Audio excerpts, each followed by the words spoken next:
In this video, we're going to have a look at the measures of dispersion for ungrouped data.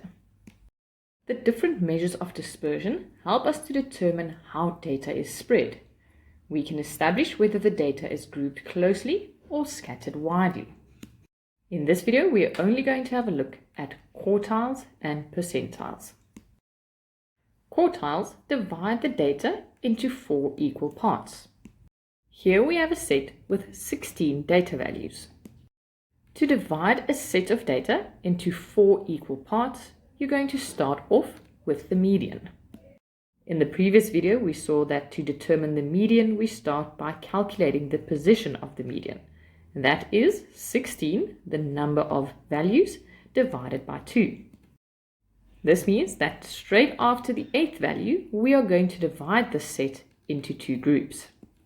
And now to get the value of the median, we take the 8th value and the 9th value and we determine their middle. So the value of the median will be 64.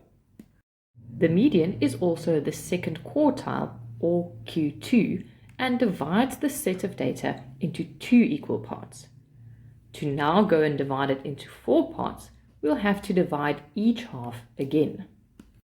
Firstly, we're going to focus on the first 8 values in the set, or the bottom half of the set, and divide this into 2 again. This means we will divide it into 2 right after the 4th value. So our lower quartile, or Q1, will be in between 40 and 44, so that will be 42. Next up, we are going to take the top half and divide this part in 2 again. And again, we have 8 values, meaning right after the 4th value of this half, we are going to divide the group into 2. So to determine the upper quartile, or Q3, we need to get the middle of 77 and 82.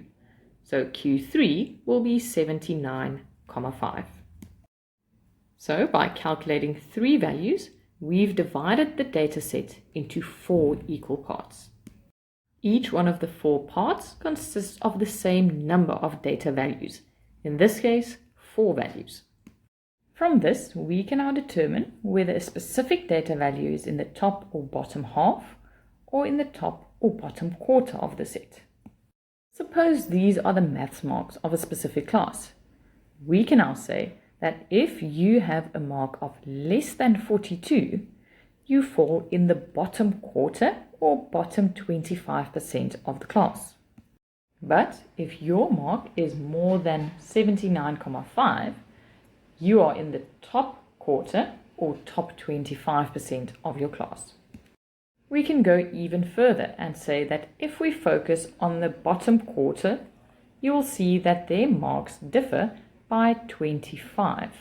But in our top quarter, the marks only differ by 11, which means that the top 25% of this class will be very competitive. In this example, we had an even number of data values. Let's have a look at what happens when we have an odd number.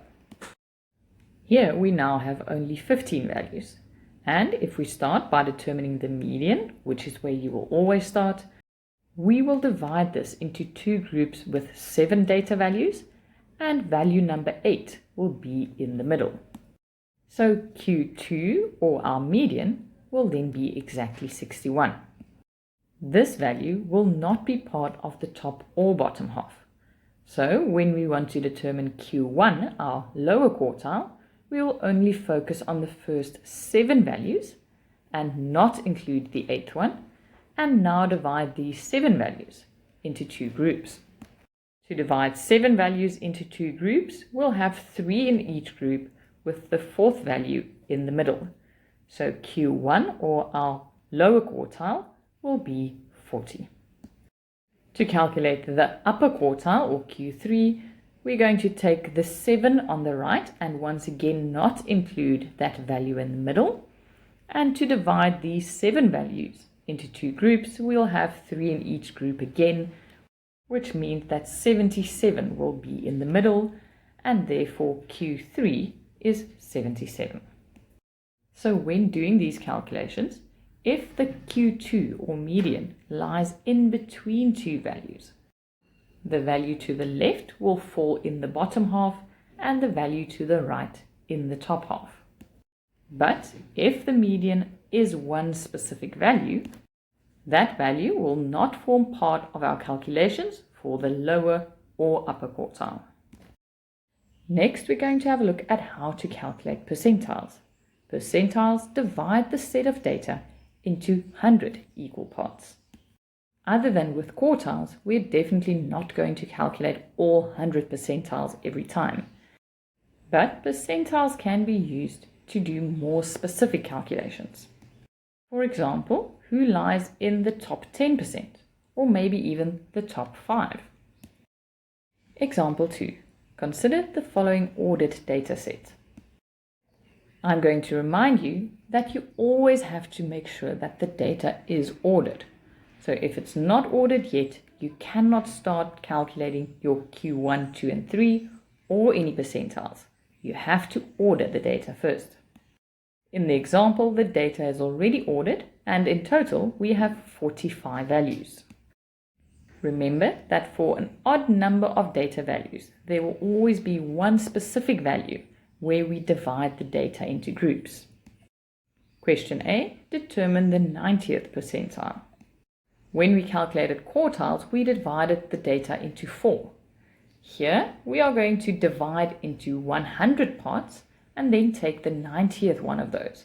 So we can take the number of data values and multiply by 90 out of the 100 parts, or 90%. This will give us the position of the 90th percentile. After rounding this value, you will see that the 41st value is where we'll divide up into the bottom 90% and the top 10%. So the 41st value is the 90th percentile, and that means that if you have less than 88%, you are in the bottom 90%, and if you have more than 88%, you are in the top 10%. Question B, determine the 65th percentile. Again, we need to start off determining the position of this percentile, so we'll take the number of values and multiply by 65%. This will give us a value of 29,25. And even though mathematically we would round to 29, that 29th value will still be in the bottom 65%. The 30th value will be the indication for the 65th percentile. So when calculating percentiles, you will always round up to get the position. The 65th percentile will then be at 73. All the quartiles are also percentiles. The first quartile or lower quartile is the 25th percentile, Q2 is the 50th percentile, and Q3 is the 75th percentile. In the next video, we'll have a look at the rest of the measures of dispersion.